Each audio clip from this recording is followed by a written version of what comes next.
ሰላም የተወደዳችሁ የስፖርት 365 ዝግጅታችን ነው። አርሰናል ከአስጨናቂና ከፈታኝ ጨዋታ በኋላ በኤሚሬትስ ኤቨርተንን አሸንፏል። ማክስ ዳውማን የዚህ ጨዋታ ልዩነት ፈጣሪ ነበር። ስለ ማክስ ዳውማንና ስለዚህ ጨዋታ እናነሳለን። አብራችሁኝ እንድትሆኑ በአክብሮት እጋብዛለሁ። የዛሬ 24 ዓመት ጉዲሰን ፓርክ ላይ አርሰናል ከኤቨርተን ጋር ሲጫወት ዴቪድ ሞየስ በመጀመሪያ ዙር የኤቨርተን አሰልጣኝነታቸው አንድ አስደናቂ ነገር አደረጉ። ጨዋታው ሊጠናቀቅ 10 ደቂቃ ሲቀረው ቶማስ ራዝኒስኪ የዕለቱ ጎል አስቆጣሪያቸው ተቀይሮ ወጣ። እሱን ተክቶት የገባው የ16 ዓመት ተጫዋች ነበር። ዌይን ሮኒ ይባላል። የአርሰናልን የ30 ጨዋታዎች ያለመሸነፍ ጉዞ የገታ አስደናቂ ጎል አስቆጠረ። የዕለቱ ጨዋታ አስተላላፊ የክላይቭ ታይስሌ ሪመምበር ዘ ኔም አለ በኮሜንትሪው። በጊዜው ጎል አስቆጣሪው ሩኒ 17 ዓመት ሊሞላው 5 ቀን ይቀረው ነበር። በእንግሊዝ እግር ኳስ ኮሜንታተሩ እንዳለው ከዛ በኋላ ለብዙ ዓመታት የሚታወስ ሆነ። የዴቪድ ሞየስም ውሳኔ በጣም ተደነቀ። የአርሰናል የ30 ጨዋታ ያለመሸነፍ ጉዞ ተገታ። ኤቨርተን ልክ እንዲያኔው አርሰናል ከ24 ዓመት በፊት እንደነበረው አርሰናል የሆነ አይነት ያለመሸነፍ ጉዞ ላይ አይደለም ያለው። ግን ደግሞ በድጋሚ ወደ ኤቨርተን መጥተው የኤቨርተን አሰልጣኝ መሆናቸው ዴቪድ ሞይስ በፕሪሚየር ሊጉ ታሪክ ያኔ በለጋ ዕድሜው ጎል ያስቆጠረው ተጫዋች የእሳቸው ቡድን ተጫዋች ሩኒ ነበር። አሁን ደግሞ ከእሳቸው በተቃራኒ ሌላ 16 ዓመት ተጫዋች ታሪክ ሲሰራ የኤቨርተን አሰልጣኝ መሆናቸው የተለየ ግጥምጥሞች ነው። ልክ እንደ ሩኒ ሁሉ ሪመምበር ዘ ኔም ብያለሁ እኔም። ምክንያቱም በጣም የተለየ ተሰጥኦ ያለው ተጫዋች እንደሆነ ማክስ ዳውማን ኳስ በነካባቸው ጥቂት አጋጣሚዎች ሁሉ ለማየት እድሉን አግኝተናል። ያኔ የአርሰናል ያለመሸነፍ ጉዞን ኤቨርተኖች በሩኒ ጎል የገቱት። ይሄኛው የዳውማን ጎል ግን የአርሰናልን ወደ ዋንጫ አንድ ስቴፕ የማቅረብ አቅም የነበረው ነው። ጨዋታው ምን ያክል ጭንቅ የነበረው እንደሆነ ሁላችንም እናውቃለን ወይ ደግሞ ተመልክተናል። ግን ደግሞ አርቴታ እንዳለው ብዙ ፕሬሸር ያለበት የማይመስለው ይሄ ታዳጊ ወደ ሜዳ ከገባ በኋላ የጨዋታውን መልክ ሙሉ በሙሉ ቀይሮታል። እንግዲህ በ16 ዓመት ከ73 ቀኑ ነው እዚህ ኤቨርተን ጨዋታ ላይ አስቀድሞ ዮኬሬሽ ላስቆጠረው ጎል ምንም እንኳ አሲስቱ በሂንካፒ ስም ቢመዘገብም መነሻ የሆነው ኋላ ደግሞ ሁለተኛውንና በጣም አስፈላጊውን ጎል ያስቆጠረው እና ይህንን በማድረግ ክብረ ወሰኖች መሰባበሩን ቀጥሏል። ከዚህ ቀደም እንግዲህ በ2005 በሌላኛው የኤቨርተን ተጫዋች ጄምስ ቫውጋን የተያዘ ነበር ይሄ በለጋ ዕድሜ ጎል የማስቆጠር ወይ ደግሞ በትንሽ ዕድሜ ጎል የማስቆጠር ሪከርድ በ16 ቀን ከ200 በ16 ዓመት ከ270 ቀን የሩኒም ጎል ሪከርድ ሰባሪ ነበር። 16 ዓመት ከ360 ቀኑ ነበር። 5 ቀን ብቻ ነበር ሩኒ 17 ሊሆነው የሚቀረው። የአሁኑ ሪከርድ ግን ዳውማን በኤቨርተኑ ጨዋታ እስኪሰብረው ድረስ በሌላኛው የኤቨርተን ተጫዋች ጄምስ ቫውጋን ክሪስታል ፓላስ ላይ ባስቆጠረው ጎል ተይዞ የነበረ መሆኑ በራሱ ሌላ የታሪክ ግጥምጥሞች ነው። ይህን የኤቨርተን ተጫዋች ሪከርድ ከኤቨርተን ጋር በተደረገ ጨዋታ መስበር 16 ዓመት ከ270 ቀኑ ነበር ጄምስ ቫውጋን ክሪስታል ፓላስ ላይ ያንን ጎል ሲያስቆጥር። እዚህ ዝርዝር ውስጥ ከ1 እስከ 10 ጄምስ ሚልነር፣ የሊቨርፑሉ ሪዮኒ ጎሞሃ፣ የአርሰናሉ ፋብሪጋስ፣ ማይክል ኦወን፣ አንዲ ተርነር፣ ፌዴሪኮ ማኬዳ እና ሉዊስ ማይሌ አሉ። አሁን በቀዳሚነት የተቀመጠው ተጫዋች ማክስ ዳውማን ሆኗል። ይህንም ብቻ አይደለም። ማክስ ዳውማን ለአርሰናል መጫወት ከጀመረ ወደ ዋናው ቡድን ከመጣ የሰበረው ሪከርድ፣ ለነገሩ ወደ ዋናው ቡድን ከመምጣቱም በፊት ብዙ ሪከርዶች ሰብሯል። እንግዲህ በፕሪሚየር ሊጉ ታሪክ በትንሽ ዕድሜው ጎል ያስቆጠረ ተጫዋች ሆኗል ከኤቨርተን ጋር ዛሬ ባደረጉት ጨዋታ። በሻምፒየንስ ሊጉ በትንሽ ዕድሜው በመሰለፍም ባለ ሪከርድ 15 ዓመት ከ308 ቀኑ የሻምፒየንስ ሊግ ጨዋታውን ከስላቪያ ፕራግ ጋር ሲያደርግ በኤፍኤ ካፑ ጨዋታ የጀመረ በዕድሜ ትንሹ የአርሰናል ተጫዋችም ጭምር ሆኗል።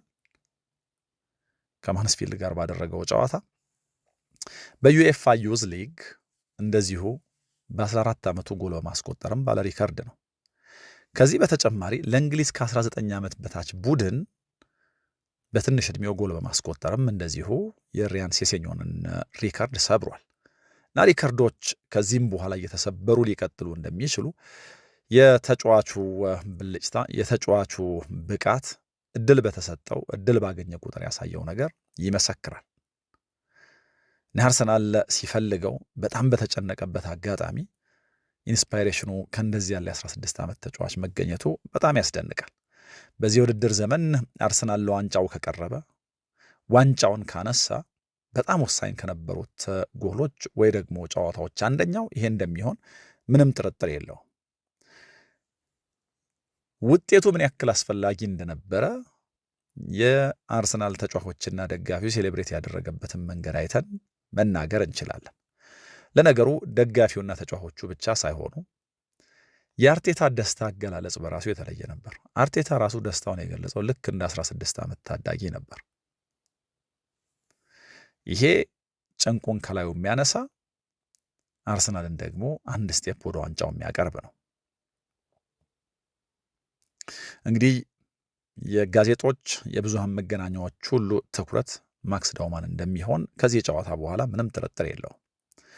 የሃይስኩል መልቀቂያ ፈተናውን እንኳ ያልተፈተነ እንግዲህ ከ14 እስከ 16 ያሉ ልጆች ወይ 15 16 ዓመት ልጆች የሚፈተኑት የሃይስኩል የመልቀቂያ ፈተና ማክስ ዳውማን ገና ከፊት ለፊቱ አለ እና ከእንደዚህ ያለ ጨዋታ በኋላ ወደ ትምህርት ቤት ሲሄድ እንግዲህ እንዴት አይነት አቀባበል፣ እንዴት አይነት ትኩረት ሊስብ እንደሚችል ግልጽ ነው።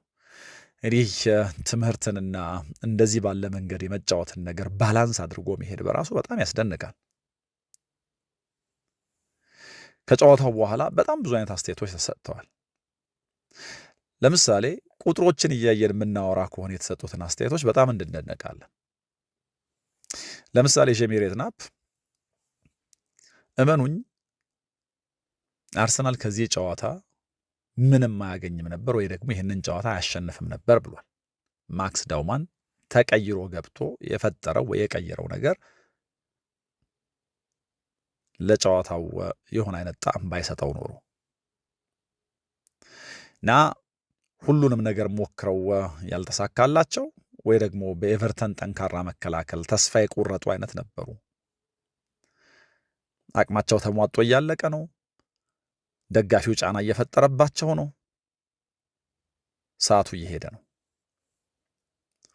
ግን ደግሞ ማክስ ዳውማን ሌላ ሐሳብ ነበረው። የዚህን ጨዋታ ውስብስብ መልክ ወደ ሜዳ ገብቶ በጣም በቶሎ ቀይሮታል እና በጣም የሚያስደንቁ ቁጥሮች አሉት እዚህ ጨዋታ ላይ። እንግዲህ ጭማሪውን ሳትተን ሜዳ ላይ የቆየው 16 ደቂቃ ነው እና በዚህ ጨዋታ 74ኛው ደቂቃ ላይ ተቀይሮ ነው የገባው። የትኛውም የአርሰናል ተጫዋች የእሱን ያክል ድሪብል የማድረግ ሙከራ አላደረገም። ያው ለነገሩ ከኳስ ጋር በጣም ምቾት ያለው ያው እንደ ለጋ ተጫዋች ምናልባት ሊገራም ከተገባው ለወደፊት የሚገራ አንድ ነገሩ አላስፈላጊ የኳስ ንክኪዎች የማድረግ ጉዳይ ነው። በሌሎች ጨዋታዎች ወይ በሌሎች አጋጣሚዎች ታይቶ ያውቃል። ይሄ ግን የብዙ ወጣት ተጫዋቾች ችግር ነው። ከውሳኔ ጋር ተያይዞ በዚህ ዕድሜው ይህንን የግድ ማስተካከል አለበት ተብሎ አይጠበቅም።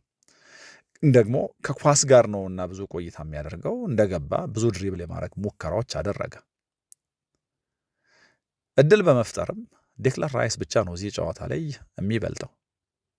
በተሰራበት የጥፋት መጠንም ጋብርኤል ማጋሌሽ ብቻ ነው ከሱ የሚልቀው እና ወደ ሜዳ ገብቶ ምን ያክል የትኩረት ማዕከል እንደሆነ ምን ያክል ተጽዕኖ እንደፈጠረ ይሄ ማሳያ ነው። ጎል ማስቆጠር ብቻ ሳይሆን ለመጀመሪያው ጎል መቆጠር ምክንያት ሆነ ለመጀመሪያው ጎል መቆጠር ምክንያት ሆነ ብቻ ሳይሆን የጨዋታውን መልክ ሙሉ በሙሉ ቀየረው። በጣም የሚያስደንቅ ነው እና ደግሞ የሚጫወትበት ስዋገር የእውነትም ይገርማል። ምንም ፍርሃት የሚባል ነገር የለበትም። አንዳንድ ጊዜ በእድሜ ለጋ የሆኑ ተጫዋቾች እንደዚህ ያለው ነገራቸው በጣም ያስደንቀኛል። በዚህ ሁሉ ሰው ፊት እየተጫወቱ በጣም ጫና ባለው ጨዋታ ፈታ ብሎ የመጫወት ነገር እና እዚህ ላይ ፍጥነቱ፣ ቅልጥፍናው በጣም ያስደንቃል እና ኳሱን በሁለት እግሮቹ የሚያንሸራሽርበት መንገድ እንደዚሁ ሌላ የመገረሚያ ምንጭ ነው። በ16 ዓመቱ እንደዚህ ያለ የፕሪሚየር ሊግ ጨዋታ የቀየረበት ቀን አርሰናል ዋንጫ ከወሰደ ለረዥም ጊዜ ሲነገር ይኖራል። ከጨዋታው በኋላ ቅድም ያልኩት ሸሚር የጥናፕ ሲናገር ሳካ በሙሉ ጨዋታ ያላደረገውን ዳውማን በ16 ደቂቃ አደረገው ብሎታል። ምን ያክል ወሳኝ እንደነበረ እነዚህ አስተያየቶችና እነዚህ ቁጥሮች በሚገባ ይመሰክራሉ፣ ያሳያሉ። ለነገሩ እዚህ የሚኬል አርቴታ ቡድን ውስጥ መሳተፍ የጀመረው በ14 ዓመቱ ነው። ከዋናው ቡድን ጋር ልምምድ እንዲሰራ የተደረገው እንግዲህ 2015 ነው አርሰናልን የተቀላቀለው እና የተለየ ተሰጥኦ እንደነበረው ብዙዎች ያምናሉ። እና ይህንን ተሰጥኦን ደግሞ በቅርብ ርቀት ያዩት አሰልጣኞች በጣም በቶሎ ነው ከዋናው ቡድን ጋር ልምምድ እንዲሰራ ያደረጉት። ይህን ሪከርድ መስበሩ በቅርብ አብሮት ለሰሩ ስለሱ ብዙ ሲናገሩ ለነበሩ ተጫዋቾች ግርምት አይደለም። እንደዚህ ካለው ጭንቅ ሲያወጣቸው ማየት ግን ለነሱም ቢሆን እያዩት ያደገ ነውና በጣም የሚያስገርም ነው። እንግዲህ ሁሉም የዋንጫ አሸናፊ፣ ሁሉም የዋንጫ ተፎካካሪ ቡድን እንደዚህ ያሉ ፈታኝ ጨዋታዎች፣ እንደዚህ ያሉ ፈታኝ ቀኖች ይገጥሙታል። በጥብቅ የሚከላከል፣ በጨዋታው ማሸነፍ ባይችል 1 ነጥብ ይዞ ለመውጣት የሚሞክር፣ ተጋጣሚው ጀብደኛ ሆኖ ለማጥቃት ሲሞክር የሚፈጠር ክፍተትን ኤክስፕሎይት የሚያደርግ፣ በጥቅሉ ኤቨርተን ዛሬ ለአርሰናል እንደሆነው አይነት የሚሆኑ በጣም ብዙ ቡድኖች አሉ። ወይ ደግሞ አርሰናል እንደተፈጠረበት አይነት አስቸጋሪና ፈታኝ ቀን ብዙ የዋንጫ ተፎካካሪዎች ይገጥማቸዋል። ታዲያ እንደዚህ ያለ ነገር ሲገጥማቸው ከሆነ አቅጣጫ የሆነ የማጂክ ሞመንት ይፈልጋሉ። ዳውማን ያደረገው ይሄንን ነው። ይሄ የዋንጫ ጉዟቸውን የሚወስን በዚህ የውድድር ዘመን የሆነ ነገር ማሳካት ካለባቸው በራሳቸው እንዲያምኑ የበለጠ የሚያንደረድር የሚገፋ ነው እና ሚኬል አርቴታ በሻምፒየንስ ሊጉ ከሊቨርኩሰን ጋር በተደረገ ጨዋታ በቅያሪው ልክ ነበር። እዚህም ጨዋታ ላይ ዳውማንን ቀይሮ ዮኬሬሽን ቀይሮ ጎሎች ማስቆጠር ችሏል። ግን ደግሞ ከዛ በፊት ስቴዲየም ውስጥ የነበረው ጭንቀት በጣም በጣም የተለየ ነው።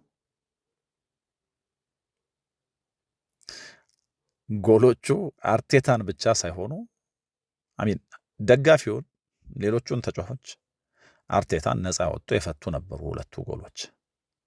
ግን ደግሞ ይህንንም ተጫዋች ያስተዋወቀ ነበር እና ከዚህ በኋላ ስለ ማክስ ዳውማን ብዙ እንሰማለን። ቅድም እንዳልኩት እግር ኳስ የማያውቁ ሰዎች እንኳን ስለ ዳውማን በቀጣዮቹ ቀናት ይሰማሉ። እንግዲህ ከጨዋታው አርሰናል ምንም የሚያገኝ በማይመስልበት ጊዜ ውስጥ ነው የመጀመሪያው ጎል በዳውማን የተፈጠረው እና ዮኬሬሽ በጣም በቀላሉን ያስቆጠረው አንድ ፖሸር ሊያስቆጥረው የሚገባ በትክክለኛው ሰዓት ትክክለኛ ቦታ ላይ በመገኘት የተቆጠረ ጎል ነው። ግን ደግሞ የአርሰናል ደጋፊዎች ቡድኑ ላይ እምነት እያጡ በመጡበት ሰዓት የተቆጠረ ጎል በመሆኑ የስቴዲየሙን ስሜት ፍጹም ለውጦታል። ግን ዳውማን ሌላ ሀሳብ ነበረው፣ እዚህ ጋር አላበቃም እና መጨረሻ ላይ ያ ጎል ተቆጠረ፣ ሪከርዱ ተሰበረ እና ይሄ የዳውማን ሞመንት በአርሰናል የዋንጫ ጉዞ ውስጥ ትልቅ አሻራ ያለው አጋጣሚ ነው።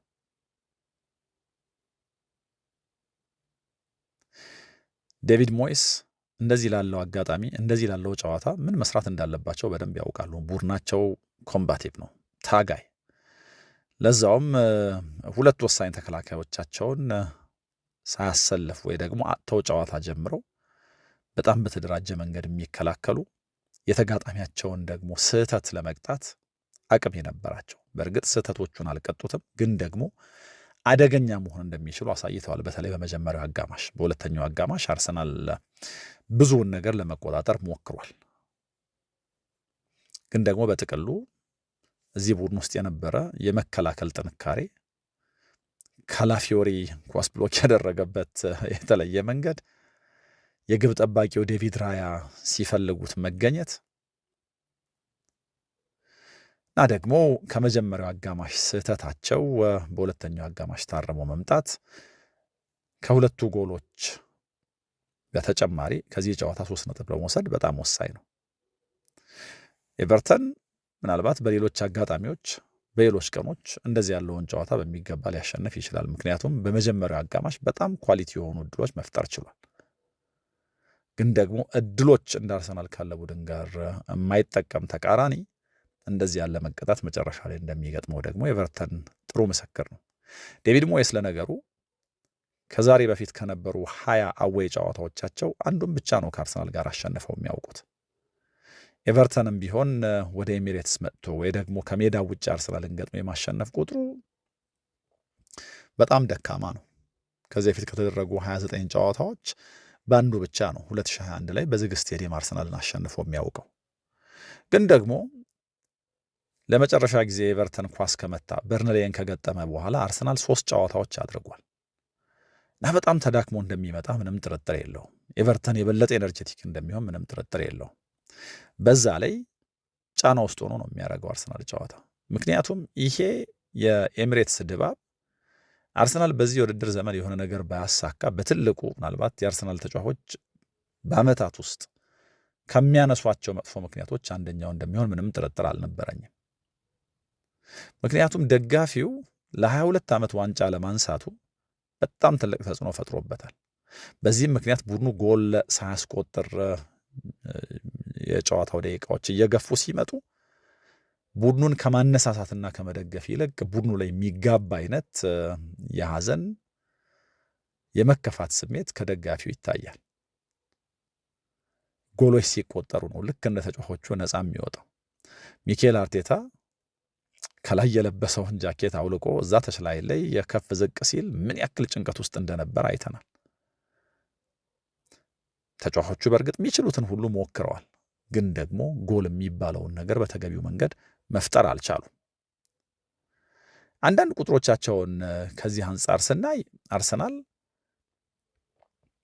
በብዙ ረገድ ከኤቨርተን የተሻለ ነበረ። ቁጥሮች በጣም በብዙ መንገድ ወደ አርሰናል ያደላሉ። የተሻለ የሞከረው ቡድን አርሰናል ነው። የተሻለ ኳሱን የተቆጣጠረው ቡድን አርሰናል ነው። ግን ደግሞ የተሻለ መቆጣጠርና የተሻለ መሞከር በጎል መታገዝ አለበት።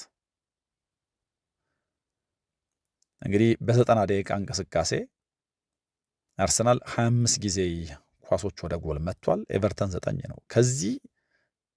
ከዚህ መሃል አርሰናል በሰባቱ ኢላማውን የጠበቀ ሙከራ አድርጓል። ኤቨርተን 3 ነው ያደረገው። አርሰናል 64.8 በመቶ የኳስ ቁጥጥር ነበረው። ኤቨርተን 35.2 በመቶ። አርሰናል የተሳኩ ቅብብሎቹ 503 ነው። የኤቨርተን 236። አርሰናል 37 ረዣዥም ኳሶች ተጫውቷል። ኤቨርተን 53። አርሰናል 8 የማዕዘን ምቶች መጥቷል። ኤቨርተን 3። ይሄ በመካከላቸው ያለውን ልዩነት በደንብ ያሳያል። ግን ደግሞ ጨዋታ በጎል መታገዝ አለበትና ጎል ባላስቆጠሩ ቁጥር ነጥብ ይጥላሉ ብቻ ሳይሆን ድንገት የጎል ተቆጥሮባቸው ላለመሸነፋቸው ምንም ዋስትና አልነበረም። እዚህ ላይ ነው እንግዲህ ማክስ ዳውማን ጣልቃ የገባው።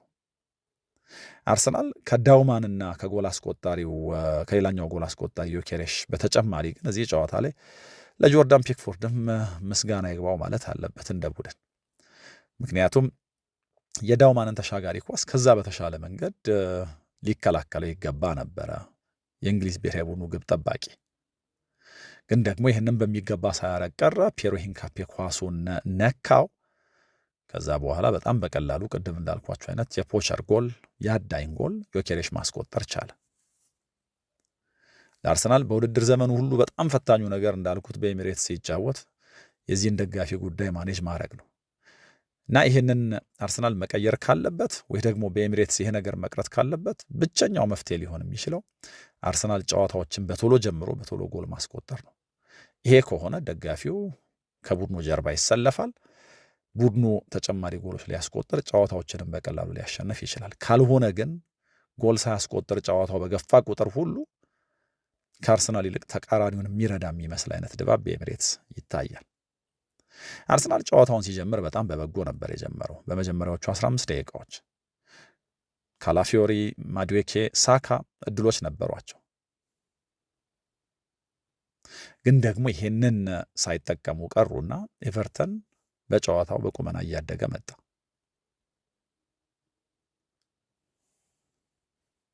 እንደ ንዲያ አይነት በጣም ግሩም ተጫዋቾች ያሉት ዶዌት ማክኒል በሌላኛው መስመር አደገኛ ሆኖ አደገኛ ሙከራዎች አድርጓል። ቅድም ያልነው የካላፊዮሪ ብሎክ፣ ከዛ ደግሞ የግብ ጠባቂው ያ ግሩም ሴቭ አርሰናል 0-0 በሆነ ውጤት ጨዋታ ውስጥ እንዲቆይ አድርገውታል። እና ኤቨርተን የበለጡ አስደንጋጭ ሙከራዎች በመጀመሪያው አጋማሽ አድርጓል ከአርሰናል የተሻለ። ግን ከአጨዋወት አንጻር አርሰናል በብዙ ግሩም ሆኖ ነበር የታየው። ምክንያቱም በቅርቡ አርሰናል የሚጫወትበት መንገድ ጥያቄ የሚያስነሳ ነው። ደጋፊው በየትኛውም አይነት መንገድ እንጫወት ግድ የለም ዋንጫው ብቻ ይምጣ የሚል ነገር ላይ መጨረሻ የደረሰ ወይ የቆመ ይመስለኛል። ግን ደግሞ ከተቃራኒዎቹ ከተለያዩ አቅጣጫዎች የአርሰናልን አጨዋወት በተመለከተ በተለይ ደግሞ ጨዋታ ካላሸነፈ ብዙ አይነት ነቀፌታ አለ። እዚህኛው ጨዋታ ላይ ግን አርሰናል በድንገት አይመስለኝም ጥሩ የተጫወተው ወይ ደግሞ በንጽጽር ካለፉት ጨዋታዎች የተሻለ የተንቀሳቀሰው። የካይ ሃቨርትዝ ሜዳ ላይ መኖር የአርሰናልን መልክ የቀየረው ይመስለኛል። ካይ ሃቨርትዝ እዚህ ቡድን ውስጥ ያለመኖሩ በነገራችን ላይ አስቀድሜ ከጨዋታው በፊት በሰራሁትን ፕሮግራም እንዳልኩት አንዱ የጎዳው ቡካዮ ሳካን ነው። እንግዲህ አስቀድሞ በቤን ዋይት፣ ኦዴጋርድ እና ቡካዮ ሳካ መካከል የቀኝ መስመር ላይ የተፈጠረ የተለየ ጥምረት አለ። እዚህ ላይ ካይ ሃቨርትዝ ሲሰለፍ ወደ ቀኝ ድሪፍት ያደርጋልና የአርሰናል የቀኝ መስመር ማጥቃት የበለጠ የማይገመትና አደገኛ እንዲሆን ያደርገዋል። አሁን ኦዴጋርድ የለም። ቲምበር በጣም ኮንሲስተንት ቢሆንም ከማጥቃት ጋር ተያይዞ ዋይት ለሳካ ይሰጥ የነበረውን ጥቅም አይሰጥም። ይልቁን እንደውም የአርሰናሉ ራይት ባክ ሳጥን ውስጥ የሚገኝ ወይ ደግሞ ሳጥን ውስጥ እንዲገኝ አሳይመንት ተሰጥቶት በአሰልጣኙ ኃላፊነት ተሰጥቶት ሳጥን ውስጥ ቡድኑ ሲያጠቃ ሲገባ ይታያል። በአንዳንድ አጋጣሚዎች የመጨረሻው የአርሰናል አጥቂ ወይ ደግሞ ተጫዋች ሆኖ የታየባቸው አጋጣሚዎች አሉ። ለማንኛውም ግን የሃቨርትዝ አለመኖር በጣም በብዙ መንገድ ይህንን ቡድን ጎርቶታል። እዚህ ላይ ኦዴጋርድ ሳይኖር ወይ ደግሞ እዚህ የቀኝ መስመር ላይ ይህንን ጥምረት ማስተካከል ሳይቻል አርሰናል በቀኝ መስመር ፈጠራው ሰፈር አድርጓል። ይሄ ተጫዋች ሜዳ ላይ በመኖሩ ምክንያት ግን የአርሰናል አጫዋት በጣም ፍሉይድ ሆኗል። በቅርብ ጊዜ ካየናቸው የአርሰናል ቡድኖች ላይን የሚማረክ ሆኗል። ምክንያቱም የሊንክ አፕ አጫዋቱ በጣም ግሩም ነው። በአንድ ሁለት ቅብብል ወደ ሳጥን ውስጥ መግባት ይችላል። ለረዣዥም ኳሶቻቸው ጥሩ አውትሌት ነው እና ቡካዮ ሳካ የተሻለ መስሎ ይታያል። ሌሎቹም ተጫዋቾች በተመሳሳይ መንገድ እና የተጫዋቹ ፊት መሆን የአርሰናል ደጋፊዎች ለቀሩት የውድድር ዘመን ጨዋታዎች ምን ያክል አስፈላጊ እንደሆነ በደንብ የሚረዱት ይመስለኛል። ጨዋታው ላይ የፍጹም ቅጣት ምት ላገኝ ይገባ ነበር የሚል ቅሬታም ነበረው። በእርግጥ አከራካሪ ነው የፍጹም ቅጣት ምቱ ጉዳይ። ምክንያቱም ማይክል ኬን ንክክ ያለው ወይ ደግሞ ጥፋት ሰርቶበታል። እንግዲህ ዳኛውና የቪዲዮ ረዳት ዳኞች ግን ንክኪው ጥቂት ነው ወይ ደግሞ የፍጹም ቅጣት ምት ለመስጠት በቂ አይደለም ብለው ስላሰቡ የፍጹም ቅጣት ምቱን ሳይሰጡት ቀርተዋል። ጨዋታው ባቻ ውጤት ቢጠናቀቅ ኖሮ ግን ከጨዋታው በኋላ ምናልባት በትልቁ የመነጋገሪያ ርዕስ ሊሆን የሚችለው ይሄ ነበር። አሁን የአርሰናል ደጋፊዎች የሚያስታውሱትም አይመስለኝም። እና የካይ ሃቨርትዝ ጉዳይ እንደዚህ ባለው መንገድ ነው መታየት ያለበት። ለማንኛውም ከካይ ሃቨርትዝ መውጣት በኋላ ተቀይሮ የገባው ቪክተር ዮኬሬሽ ጎል አስቆጥሯል። 11ኛ የሊግ ጎሉ ነው። በጣም ጥሩ የፖቸር ጎል ነው ያስቆጠረው በትክክለኛው ሰዓት ላይ እዛ ቦታ ላይ በመገኘት እና ተቀይሮ እንደገባ ተጫዋች ያንን ኃላፊነት በሚገባ ተወጥቷል። ግን ደግሞ የሁሉም ነገር መነሻ ዳውማን ነበር እና የዳውማን ቀን ነበር። ራሱን በሚገባ አስተዋውቋል። ታህሳስ ወር ላይ ተጎድቶ ነበር። የቁርጭምጭሚት ጉዳት ገጥሞት እንግዲህ ባለፈው ሳምንት ከማንስፊልድ ጋር ለተደረገ የኤፍኤ ካፕ ጨዋታ ነው ከረዥም ጉዳት በኋላ የመጣውና እዛ የማንስፊልድም ጨዋታ ላይ በጣም ጥሩ ሲጫወት ተመልክተነዋል። ኳስ ይዞ ከኳስ ጋር ያለው ፍጥነት በጣም የሚያስደንቅ ነበርና የሆነ ግሬስ አለው ብቻ ከኳስ ጋር ናዚህም ጨዋታ ላይ የትልቁ ልዩነት ፈጣሪ እሱ መሆኑ በቀጣዮቹ ጨዋታዎች ከተጠባባቂ ወንበር አርቴታ የሚያስነሳው የሆነ ማይገመት ተጫዋች እንዳለ ደጋፊዎች እንዲያስቡ እና ደግሞ ቡድኑ መሀል ለመሀል ይሁን የቀይ መስመር ላይ የሆነ ኢንስፓይሬሽን ቢፈልግ አለው ማለቱ ለደጋፊው ትልቅ ተስፋ ነው። በጥቅሉ ጨዋታውን በተመለከተ እንደው የማጠቃላይ ሀሳቦች እናንሳ ካልን የመጀመሪያው አጋማሽ ሁለት ትልልቅ ነገሮች ነበሩት። አንደኛው የድዋይት ማክኒል አደገኛ ሙከራ፣ ሁለት ጊዜ ለኤቨርተን የመጀመሪያ ጎል ለማስቆጠር ቀርቦ ነበር። ከዛ በኋላ ደግሞ የካይ ሃቨርትዝ የፍጹም ቅጣት ምት ይገባኛል ጥያቄ ማለት ነው። ከዛ ውጭ ግን ዴቪድ ራያ የቤቶንም ኳስ ከማክሸፍ አንጻር በጣም ትልቅ ሮል ነበረው እንደ ሁልጊዜ ሁሉ። ከዚህም ጨዋታ እንደ ጎል አስቆጣሪዎች ሁሉ ሊወደስ የሚገባው ተጫዋች ካለ አንድ እሱ ነው። ሚኬል አርቴታ ግን ከቅያሪዎቹ ጋር ቅድም መንደርደሪያ ላይ እንዳልኩት በሌቨርኩሰኑም ጨዋታ በዚህም ጨዋታ በደንብ ተሳክቶለታል። የተለያዩ ነገሮች ሞክሯል። ለምሳሌ ከበቀደሙ የሌቨርኩሰን ጨዋታ መነሻ ማዱዌኬን በቋሚነት ለማሰለፍ ሞክሯል እና የበቀደሙ ጨዋታ እንደዚህ ያለውን ጊዜ ለማግኘት እድል ይሰጠው ነበር፣ ምንም ጥርጥር የለው።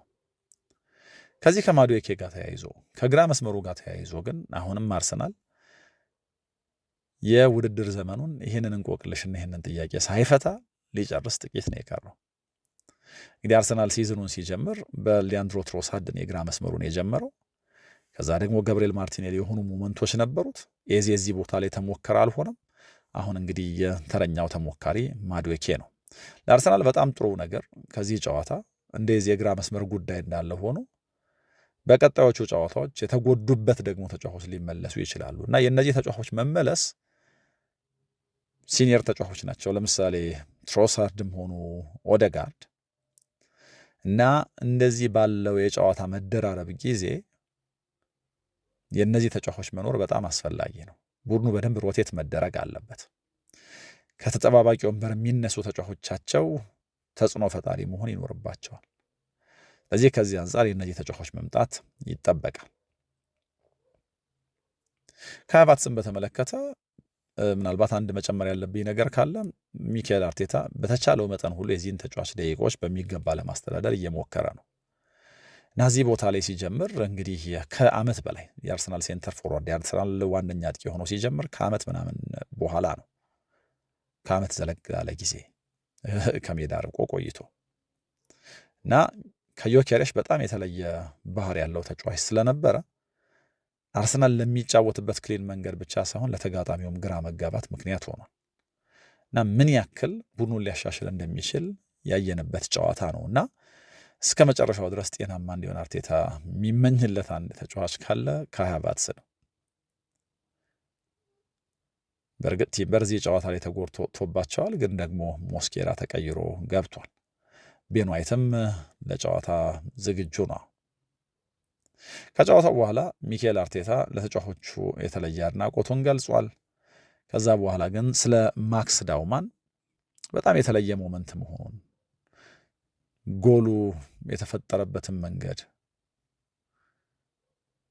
የተጫዋቾቹን የደስታ አገላለጽ፣ የደጋፊውን ስሜት ገልጾ ለእኛ በጣም የተለየ ቀን፣ በጣም ውብ ቀን ነበር ብሏል እና ከተጠባባቂ ወንበር ተነስቶ ጨዋታውን ሙሉ በሙሉ ቀይሮታል በሚል አድንቆታል እና ይሄንን በዚህ ዕድሜ ደግሞ ማድረግ ይህንን ጫና ተቋቁሞ ለእኔ ኖርማል አይደለም ብሏል።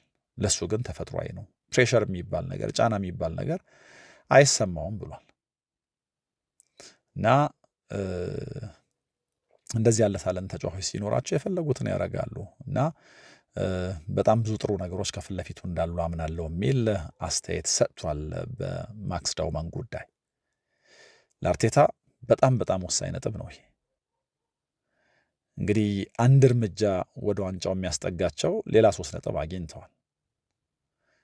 ከሌላ አንድ የፕሪሚየር ሊግ ጨዋታ በኋላ ነው እንግዲህ የማንቸስተር ሲቲን የሚገጥሙት። በመሃል በሻምፒየንስ ሊጉ የሚደረግ ጨዋታ አላቸው። ለዚሁ ደግሞ የካራባኦ ካፕ ፍጻሜ ማርች 22 ከማንቸስተር ሲቲ ጋር ይደረጋል። ስለዚህ አንዱን ፈተና ተወጥቷል። ከሲቲ ጨዋታ በፊት የሚደረገው ሌላ ፈተና ደግሞ መወጣት የበለጠ ወደ ዋንጫ ያቀርበዋል። ከዚህ ጨዋታ አንድ ያየነው በተለየ መንገድ የተማርነው ነገር ካለ ቡድኑ ከካይ ሃቨርትዝ ጋር የተሻለ ሊጫወት እንደሚችል የሆኑ መጥፎ ሞመንቶችን በሚገባ ማስተዳደር ከቻለ ደግሞ ጨዋታ ሊቀይሩ የሚችሉ ተጫዋቾች ከተጠባባቂ ወንበር እንደሚያስነሳና እንደዚህ ያለውን እድል እንደሚጠቀም ጭምር ነው። የዳውማን ግን በፍጹም ያልተጠበቀ ነበር። አሰልጣኙ በእርግጥ ቀይሮ ሲያስገባ የሆነ ነገር ኤክስፔክት አድርጎ ነው እና ደግሞ ብዙ ጊዜ እንደዚህ ያሉ ታሪኮች እንደዚህ ካሉ ታዳጊዎች ወይ ደግሞ ተቀያሪዎች ጋር ይመጣሉና ዛሬ በፕሪሚየር ሊጉ ታሪክ ሰርቷል። ለደጋፊው እንዳልኩት በጣም የተለየ ቀን ነው። እንግዲህ አንድ ጌም ገለው ወደ ሌሎቹ ይንደረደራሉና ሌሎቹ በጣም ትልቅ ስንቅ ሊሆናቸው ይችላል። ከዚህ በኋላ ያሉትን ጨዋታዎች በሚገባ የማስተዳደር ጉዳይ ካልሆነ በስተቀር የመጡበት መንገድ የዚህን የውድድር ዘመን ዋንጫዎች ለማግኘት በጣም ትልቅ እድል የሚሰጥ ነው። ጨዋታውን በተመለከተ እናንተ ምን ትላላችሁ? ከዚህ ጨዋታ 3 ነጥብ መውሰድ በርዕሳችን እንደተጠቀምነው አንድ ስቴፕ አርሰናልን ወደ ዋንጫ የሚያቀርብ ነው ወይ? ምናልባት ከሻምፒየንስ ሊግ ፈታኝ ጨዋታ በኋላ የተደረገ የሊግ ጨዋታ እንደመሆኑ ምናልባት ለአርሰናል በውድድር ዘመኑ በጣም ወሳኝ ከሚባሉት ነጥቦች ብቻ ሳይሆን በጣም ከባድ ከነበሩት ጨዋታዎች አንዱ ነው ወይ ብላችሁ ታስባላችሁ የሚለውን አጋሩኝ። በሌሎች ጨዋታዎች በሌሎች ጉዳዮች ተመልሼ እመጣለሁ። አብራችሁኝ ስለነበራችሁ ከልብ አመሰግናለሁ። ሰላም ነው።